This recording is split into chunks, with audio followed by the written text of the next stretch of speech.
Hey guys, what's up? This is Nate here. It is Thursday, March 8th, and this week was all about Apple's media event that took place yesterday in San Francisco, where they announced the next generation iPad. So let me go ahead and give you guys a rundown of what's new with this product. So now, contrary to popular belief, this next generation iPad will not be called the iPad 3. Instead, it will be simply identified as the new iPad. So it's interesting that Apple has pretty much removed the numbering system now. So if you want to identify this iPad, you can either call it the new iPad or you could just call it the iPad third generation.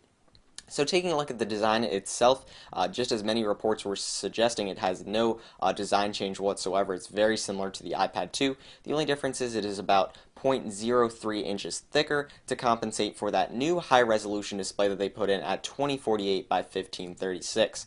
So this is going to be an absolutely gorgeous display. It packs more pixels than a high-definition television, and the reason Apple can still market this as a Retina display is because an iPad is typically held further away than an iPhone. So even though the next generation iPad has less pixels per inch than the iPhone currently does, it can still be considered a Retina display. Now, in terms of that additional thickness, how does this affect cases? Well, if you're looking to upgrade from an iPad 2 to an iPad 3, if your case has a bit of room in it, it should be able to work even though the next generation iPad is 0.03 inches thicker. But if you have a smart cover, you should have no problems whatsoever. Next up, we'll talk about the processor that Apple has implemented. It is the A5X chip, which we saw a picture of in some of the reports that we saw leading up to the event.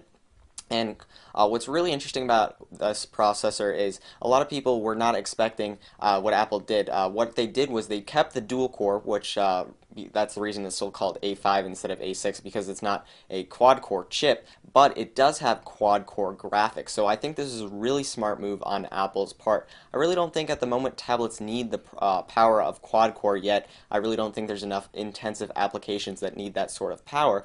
But since they've included a new Retina display that's going to have to support high-resolution graphics, I think upgrading the graphics performance to quad-core was a really smart decision.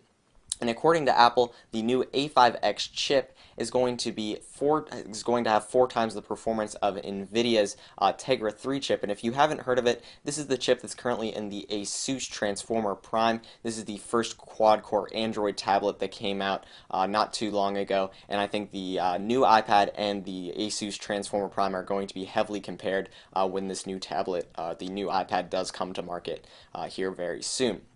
Next up, then, we'll talk about cameras. So on the back, Apple's included a new 5 megapixel camera with an f2.4 aperture, which is going to allow more light to get in. Hopefully you'll get a lot better images with this new iPad than we found with the iPad 2. The cameras on that thing were just terrible, to say the least.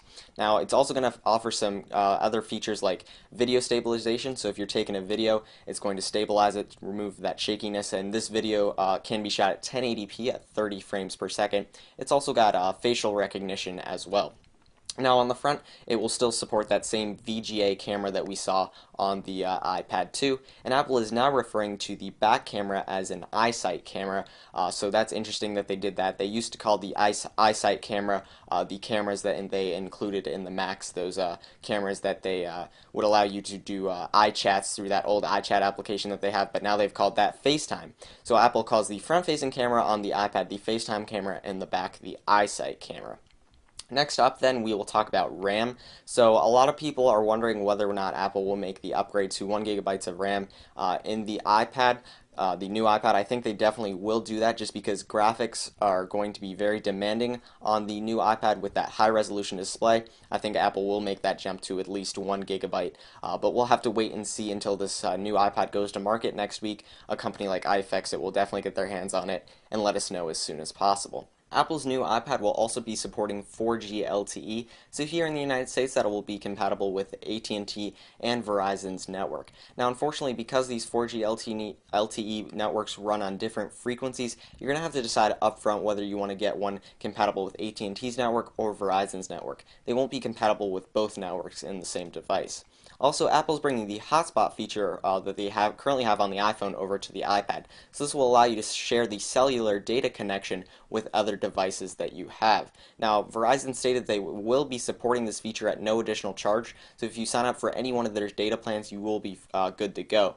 Now, AT&T stated at this point they will not be supporting the feature, but they are working with Apple, so hopefully they will bring it sometime in the future. Now, as far as data plan pricing goes in general, it's the exact same as what these carriers are charging for smartphones currently. So with a very high resolution display, 4G LTE, and quad-core graphics, you may be wondering what's going to happen to battery life. Well, according to Apple, it will still have that same great 10-hour battery life that we found in the iPad 2, and over 4G LTE you will get 9 hours. So that's really great to see that Apple's continuing to strive to make sure that battery does not take a hit because of 4G LTE as well as the Retina display. Next, we'll talk about price points and availability of the new iPad. So Apple started taking pre-orders for this device yesterday, and it will go on sale publicly March 16th, but if you pre-order it online, you will be able to receive it on the March 16th date. It will be shipped to your house. So as far as pricing goes, it's exactly the same as the iPad 2 lineup was. You'll be able to get that 16 gigabyte Wi-Fi only model for $499, and then for additional storage for Wi-Fi only models, it will cost you $100 more, and then if you want 4G LTE compatibility, it'll cost $130 more to get that built in.